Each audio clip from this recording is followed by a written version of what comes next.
Hola, mi nombre es Walter Espeche, soy adjunto de la Cátedra D de Medicina Interna y en este nuevo teórico yo voy a presentarle o tratar de hacerle un poco más a menos el tema de los factores de riesgo cardiovasculares. Cuando uno se plantea los factores de riesgo cardiovasculares y las enfermedades cardiovasculares, lo primero que nos surge es por qué es importante. Y fíjense que en nuestro país y en el mundo las principales causas de muerte son cardiovasculares por lejos. Fueron, son y probablemente serán las principales causas de muerte. Como podemos ver en este gráfico, fíjense, y yo les traigo acá para que tengan dimensión de del impacto que tienen las muertes cardiovasculares en nuestro país, comparados con cualquiera de ustedes vivió la pandemia del COVID-19. Fíjense cuál es la mortalidad del COVID y fíjense y compárenlo en el mismo año 2019, digamos, con las enfermedades cardiovasculares. Es decir que es un tema por demás importante que tenemos que saber y que tenemos que tener en cuenta porque de cada 10 argentinos, 6 aproximadamente, nos vamos a morir de enfermedades cardiovasculares. Cuando uno plantea factores de riesgo y se le viene a la cabeza cómo podemos entender fácilmente, yo les traigo acá qué es factores de riesgos. Y cuando uno mira, dice factor de riesgo, la posibilidad de que un hecho ocurra o no. Y yo les voy a mostrar esta diapositiva para que entiendan fácilmente qué es la posibilidad de que un hecho ocurra o no. Y vamos al ejemplo de cruzar la calle. Si yo cruzo la calle por la mitad de digamos, de la calle, de la cuadra, con el semáforo en verde para los automovilistas, y cruzo encima sin mirar, la probabilidad de que me atropellen es grande, es importante. Pero no quiere decir que sí o sí me van a atropellar. Y fíjense que en este caso, la diapositiva, el individuo que cruza en forma inadecuada no es atropellado. Y eso uno dice, bueno, ¿tiene más chance que qué? Y bueno, más chance que, obviamente, si yo cruzo la calle en forma adecuada, con el semáforo en rojo, como vemos en la diapositiva, para los automovilistas, y por la senda peatonal. O sea, también voy a tener un riesgo de que me atropellen, porque si viene un loco en contramano o alguien que pase en rojo, me puede atropellar. Pero la probabilidad, la posibilidad, es mucho menor. Y es mucho mayor cuando los comparamos en el primer caso, cuando uno cruza en forma inadecuada. Eso representa un factor de riesgo. Tengo más chance de que un evento, en este caso, factores de riesgo cardiovasculares, suceda, pero no necesariamente va a suceder si yo tengo este factor de riesgo. Dicho esto, sabemos que hay factores de riesgo no modificables y modificables. No modificables, como dice la palabra, vengo de fábrica. Ya la edad, a medida que pasan los años, la posibilidad o el riesgo de desarrollar eventos cardíacos son mayor. El sexo, saber que el hombre tiene mayor probabilidad de tener eventos cardíacos con respecto a la mujer, y los antecedentes familiares de enfermedades cardiovasculares tempranas, o sea, aquellos individuos en cuales padres o hermanos, o sea, antecedentes familiares de primer grado, no tatarabuelo, sino que madre, padres, hermanos, aquellos que tienen un evento cardíaco, si son hombres antes de los 55 años o mujeres antes de los 65, es un factor de riesgo.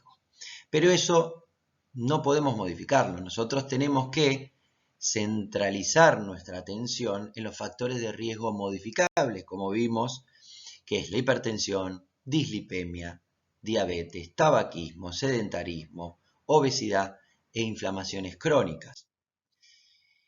Lo importante de estos factores de riesgo que tiene un efecto aditivo, o sea, si fíjense este gráfico, si yo, tanto en hombres como mujeres, a lo largo de la vida, no tengo factores de riesgo, voy a tener posibilidades de hacer eventos cardíacos, sí, a medida que pasan los años, como dijimos, pero a medida que voy sumando factores de riesgo, la probabilidad o posibilidad de tener un evento cardíaco y tener una muerte cardiovascular, esto se incrementa.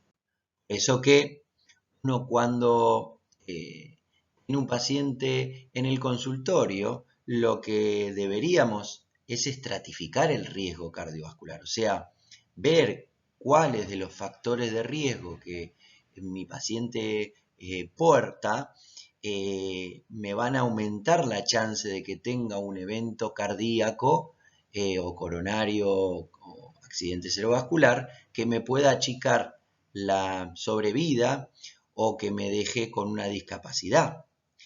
Hay múltiples scores para clasificar o para detectar el riesgo cardiovascular. Como podemos ver en esta diapositiva, cada una de estas, en las que ustedes pueden ir leyendo, van a tener diversas scores de riesgo y que algunos tienen determinadas cosas que pueden ser útiles en determinadas circunstancias que otras, pero no hay ningún score de riesgo que sea infalible y que esté recomendado como para que todos tengamos que utilizar. ¿Y esto por qué? Porque la forma de estratificar del riesgo tienen determinadas circunstancias en las cuales pueden tener debilidades, como vamos a ver en la próxima diapositiva. En esta diapositiva, lo que yo les traigo es la estratificación del riesgo cardiovascular global de acuerdo a un mecanismo de entrada, ya sea por los factores de riesgo o por la presión arterial. Como podemos ver en la izquierda de la tabla, están los factores de riesgo en forma ascendente. Aquellos que no tienen factores de riesgo tienen 1 o 2, 3 o más, o ya un daño cardiovascular subclínico, diabetes, o una condición clínica ya asociada. Mayor riesgo, mayor factores o mayores condiciones, mayor va a ser el riesgo. Fíjense, como ya tener una condición independientemente de la presión arterial, como es el caso de la parte superior, que va a estar estratificado el riesgo por las presiones arteriales en aumento, pero si yo tengo una condición clínica asociada, ya el riesgo cardiovascular, independientemente de la presión arterial, va a ser muy alto. En cambio, en los que tienen 3 factores de riesgo, diabetes o más, ya de por sí, independientemente de la presión arterial, el riesgo va a ser alto o muy alto, y en aquellos que tienen 1 o 2 factores de riesgo cardiovasculares, si la presión es normal, por debajo de 140, 90, vaya a estar en pacientes de bajo riesgo, ¿sí? Mientras que ya en hipertensos con 1 o 2 factores de riesgo, el riesgo es moderado, y el riesgo basal o que tiene un riesgo promedio son aquellos que tienen la presión arterial normal y no tienen factores de riesgo, ¿sí? En cuanto dijimos cómo calculamos el riesgo y todos estos calculadores que yo les mostré en la diapositiva anterior, tienen que tener en cuenta que todos tienen 3 condiciones, que es la edad, el sexo y la presión arterial. Ahora bien, la edad, hay que tener en cuenta que los jóvenes, el riesgo absoluto a 10 años es bajo, porque lógicamente se encuentran en una edad temprana o no son edades de riesgo, y que en ellos no debo utilizar los scores de riesgo para medir el riesgo absoluto, sino que tendría que utilizar otra medida para evaluar el riesgo con riesgo relativo, o sea, de comparar esos jóvenes en los que son sanos y no tienen factores de riesgo cuando el joven tiene factores de riesgo cardiovascular. Un poco el sexo pasa algunas circunstancias parecidas. Todos los calculadores de riesgo tienen el sexo. sexo masculino como mayor factor de riesgo, obviamente. Pero ¿qué pasa con el sexo femenino? Uno dice, bueno, tiene menos riesgo. Sí, pero fíjense que hay condiciones exclusivas del sexo femenino en las cuales implica un mayor riesgo cardiovascular y que ningún factor calculador de riesgo lo tiene en cuenta, como ser la menopausia precoz, el síndrome ovario poliquístico, el desarrollo de preeclampsia, la hipertensión gestacional y la diabetes gestacional, que son mujeres que tienen estas condiciones, tienen un mayor riesgo cardiovascular a futuro.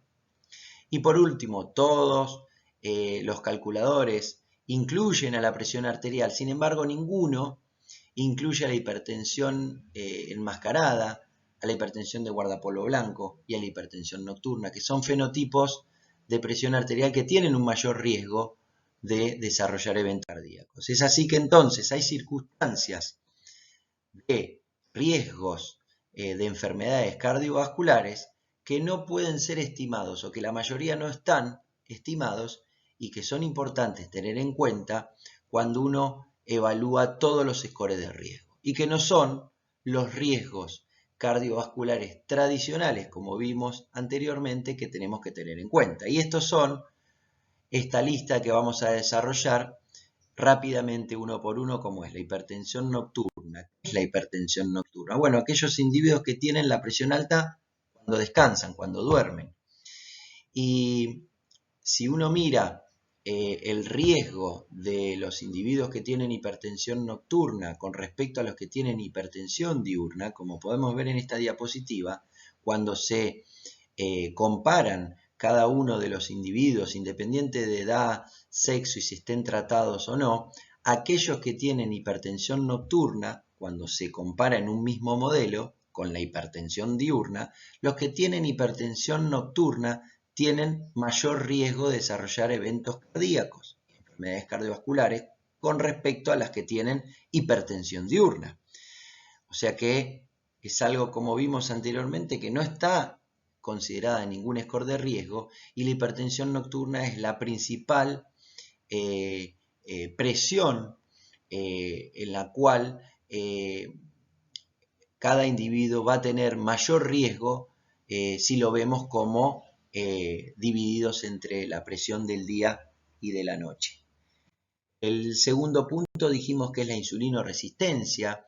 Como podemos ver en este gráfico de la publicación del doctor Salazar, en la cual en nuestro país aquellos individuos que tienen mayor marcadores de insulinoresistencia, marcadores de insulinoresistencia subrogados como son el síndrome metabólico o el índice de triglicéridos HDL determinado como índice alto o índice bajo, como se ve en este gráfico, que aquellos que tienen alto índice de triglicéridos HDL, o sea, marcadores de insulinoresistencia, la mortalidad cardiovascular es mayor que aquellos que la tienen baja o no tienen insulinoresistencia. En cuanto a la hiperglucemia en ayuna, la intolerancia a la glucosa, también el doctor Salazar nos demostró en nuestro país que aquellos individuos que tienen, glucosas alteradas en ayuna y que además esos tienen insulinoresistencia, tienen mayor mortalidad, y volvemos a lo mismo, son individuos que por ahí no están en ningún score de riesgo y sabemos que si hay una glucosa alterada en ayuna y tienen insulinoresistencia, tienen mayor mortalidad cardiovascular a futuro, como podemos ver en este gráfico. Mujeres que desarrollan preeclampsia, fíjense este trabajo de más de 6 millones de mujeres y más de 250.000 preeclampsia, que demuestran que durante el primer año de las mujeres embarazadas que desarrollaron preeclampsia, cuando se comparan con las que no desarrollaron preeclampsia y se ajustan por múltiples variables confundidoras de riesgo, fíjense que aquellas que desarrollaron preeclampsia tienen 3 o 4 veces más riesgo de desarrollar enfermedades coronarias durante el primer año, enfermedades cardíacas como insuficiencia cardíaca y accidente cerebrovascular, pero no solo durante el primer año. También aquellas que desarrollaron preeclampsia en los primeros 10 años tienen mayor posibilidad de tener muertes cardiovasculares, sobre todo también si son ajustadas por múltiples variables que pueden confundir. O sea que tener una preeclampsia en una mujer implica un mayor riesgo de enfermedad cardiovascular dentro del primer año y mayor mortalidad cardiovascular independientemente de todos los otros factores de riesgo en los primeros 10 años.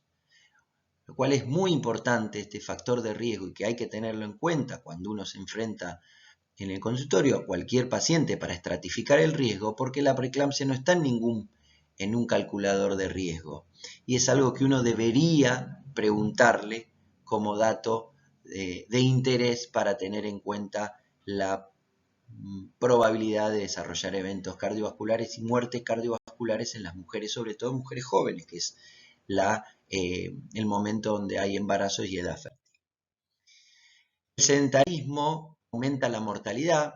Visto de otra forma, fíjense en este trabajo, a mayor horas por semana de actividad física, con respecto a aquel que no hace actividad física, menor es la mortalidad por enfermedades cardiovasculares.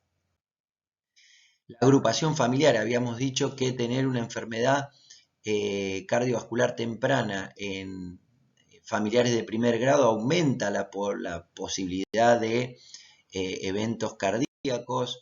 Fíjense que eso, si tengo un solo familiar, tengo entre un 15 y un 60% de riesgo mayor de desarrollar eventos cardíacos, pero ¿qué pasa cuando esa posibilidad ocurre en más de un integrante de la familia de primer grado?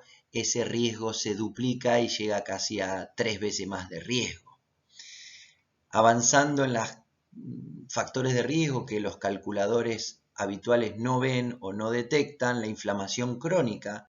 Fíjense este trabajo en individuos que tienen artritis reumatoidea y se compara en los que tienen, digamos, el riesgo de la población normal general y el riesgo de desarrollar en años eventos cardíacos y muertes cardiovasculares, aquellos que son diabéticos. Fíjense cómo la mortalidad cardiovascular y enfermedades cardiovasculares de aquellos que tienen artritis reumatoidea son similares a los que tienen diabetes. Uno no se le pasaría por la cabeza no preguntarle a un individuo en el consultorio si es diabético para detectar un aumento del riesgo cardiovascular. En cambio, probablemente no estemos tan acostumbrados a preguntarle si tiene alguna enfermedad crónica como la artritis reumatoidea, la psoriasis, el lupus, las artritis, las colitis ulcerosa, bueno, y todas las enfermedades crónicas que producen una inflamación crónica del organismo. El HIV y las enfermedades oncológicas también representan un mayor riesgo. Aquí yo les muestro el gráfico de comparado los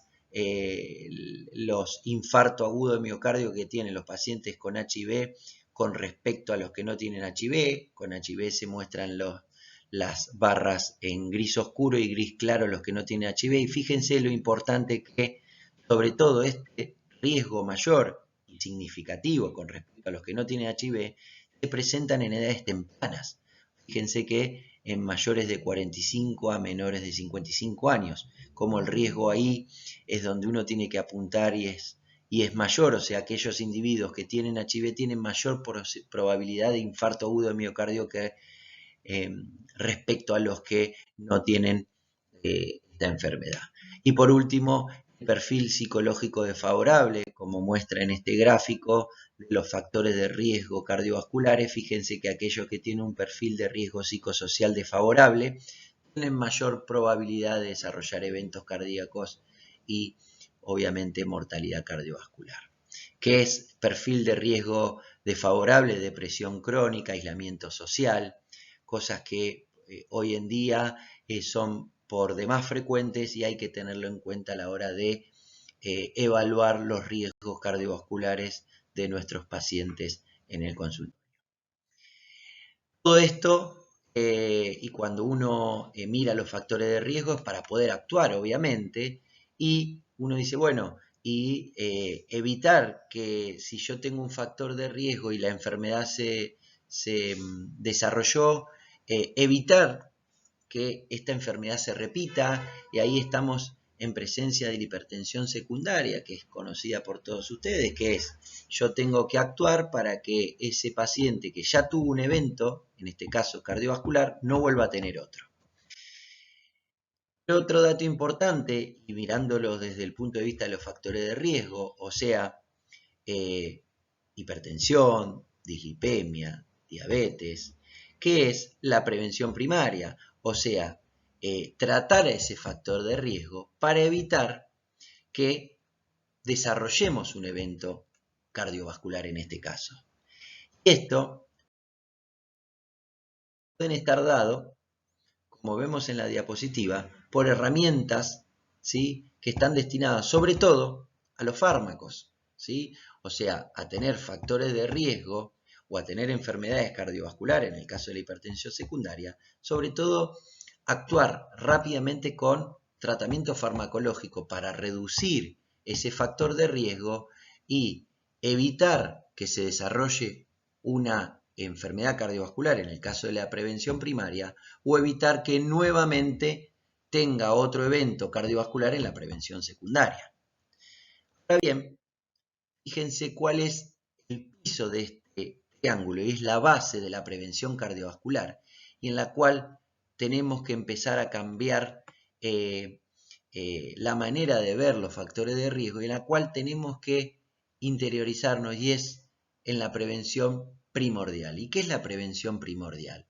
Evitar que estos factores de riesgo aparezcan, o sea, actuar sobre lo que es la población sana, evitando que empiecen a aparecer los factores de riesgo, para que después, si yo retraso la aparición de esos factores de riesgo, voy a retrasar, obviamente, la aparición de eventos cardiovasculares y, por lo tanto, voy a mejorar la mortalidad, en este caso cardiovascular, de nuestros pacientes.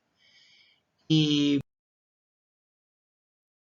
cómo yo tengo que hacer prevención primordial, y acá es fundamental que presten atención y se lleven estos nuevos conceptos, en que yo tengo que evitar que el factor de riesgo aparezca, o sea, evitar que el adolescente empiece a fumar.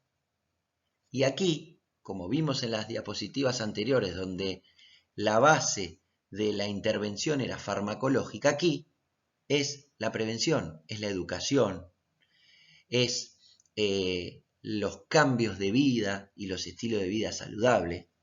O sea que, viéndolo desde el tabaco, yo tengo que evitar que el adolescente empiece a fumar. Tengo que evitar que la presión arterial aumente con la edad. Tengo que evitar que el colesterol aumente con la edad. Y tengo que evitar que haya mayor cantidad de diabéticos, y una de las estrategias es evitar que el individuo aumente de peso, porque sabemos que el aumento del peso, como vamos a ver, se asocia a otros factores de riesgo cardiovasculares. En cuanto a, dijimos, evitar que la hipertensión aparezca con la edad y que se eleve con la edad, ¿por qué? Y porque sabemos que la prevalencia de hipertensión, fíjese, este es un estudio viejo, pero realizado en nuestro país por el doctor Echeverría y el doctor Carabajal, que fueron unos pioneros en la investigación de epidemiología en hipertensión y que fueron titulares de nuestra cátedra hace años. Demostraron que la hipertensión aumenta con la edad, o sea, a mayor edad, mayor prevalencia de hipertensión arterial. Ahora, esto yo puedo modificarlo y evitar que esto suceda, sí, tratando de disminuir los factores que me van a llevar a aumentar la presión. ¿Y cuáles son? Los que puedo modificar. Fíjense que esto que se demostró hace muchos años en nuestro país, y de hecho en nuestra ciudad de La Plata, fíjense que lo mismo pasa en otras regiones, tanto de Buenos Aires como en todo el mundo. ¿Cómo puedo hacer? Bueno, la presión aumenta con la edad, pero aumenta cuando yo consumo sal. A mayor cantidad de sal, mayor valores de presión arterial. O sea que yo tengo que tratar de lograr que la gente y la población coma menos cantidad de sal. Y este estudio, Erika, realizado en nuestro país, en el norte de nuestro país, fíjense, cuando se hace una encuesta a adolescentes, fíjense que la mayoría agrega sal a las comidas. Incluso cuando uno se plantea en estos pacientes si agregan sal a la comida, la mayoría agrega sal a las comidas sin probarla. O sea que es una costumbre. Dijimos la actividad física, fíjense que la actividad física, y esto es en adolescentes de nuestro país, la mitad aproximadamente no realiza actividad física periódica.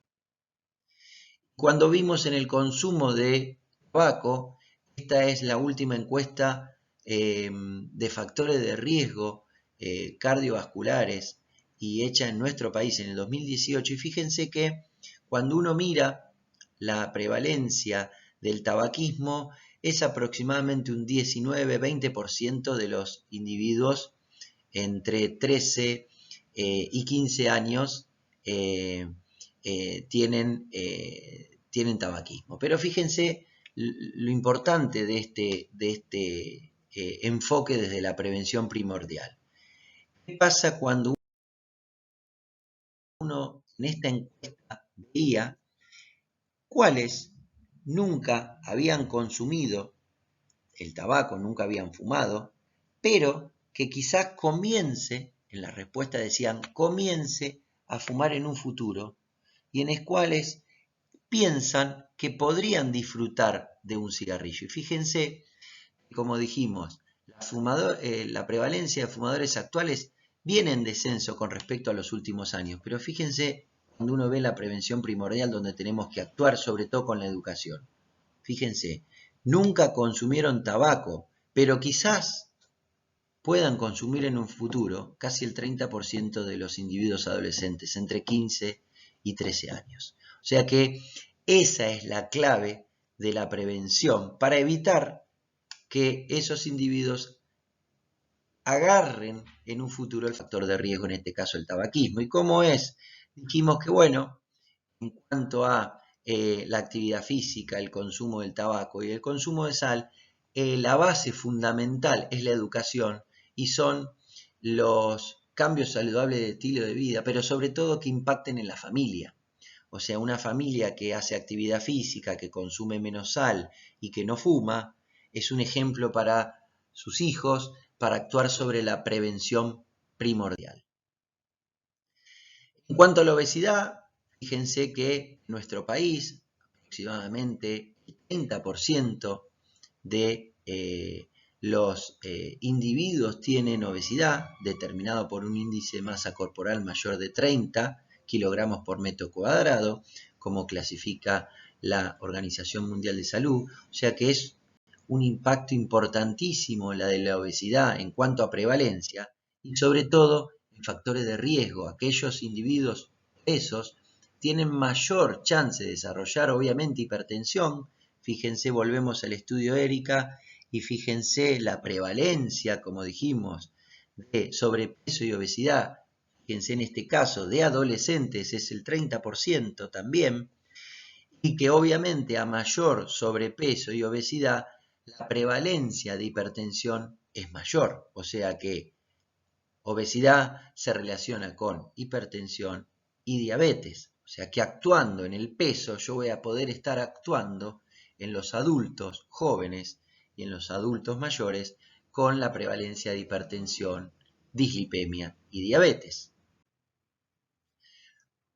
Por lo tanto, y para finalizar, como conclusión, en esta clase de factores de riesgo cardiovasculares hay que saber que la principal causa de muerte cardiovascular es la cardíaca, que es importante actuar tempranamente sobre los factores de riesgo modificables, que son los que yo puedo actuar. El riesgo es acumulativo y es exponencial, o sea, yo a mayor factor de riesgo, el riesgo se potencia, el riesgo de enfermedades cardiovasculares y de muerte cardiovasculares. Independientemente del score que yo quiera utilizar en mi paciente, tener en cuenta que tiene debilidades, dijimos el sexo, dijimos la edad, dijimos la presión arterial y dijimos las condiciones clínicas asociadas que no detectan ningún factor de riesgo, como es la hipertensión nocturna, la insulina resistencia, los trastornos hipertensivos del embarazo, sobre todo la preeclampsia, las inflamaciones crónicas, las enfermedades oncológicas, el HIV y los trastornos psicosociales. Para la evaluación del riesgo, dijimos entonces que es necesario tener en cuenta estos otros factores de riesgo que son fácilmente detectados con la entrevista y el examen físico. Y por último, tener en cuenta que la prevención secundaria es importante, pero que las estrategias con más impacto a futuro y sobre la epidemiología son actuar sobre la prevención primaria, pero sobre todo sobre la prevención primordial, o sea, evitar que un factor de riesgo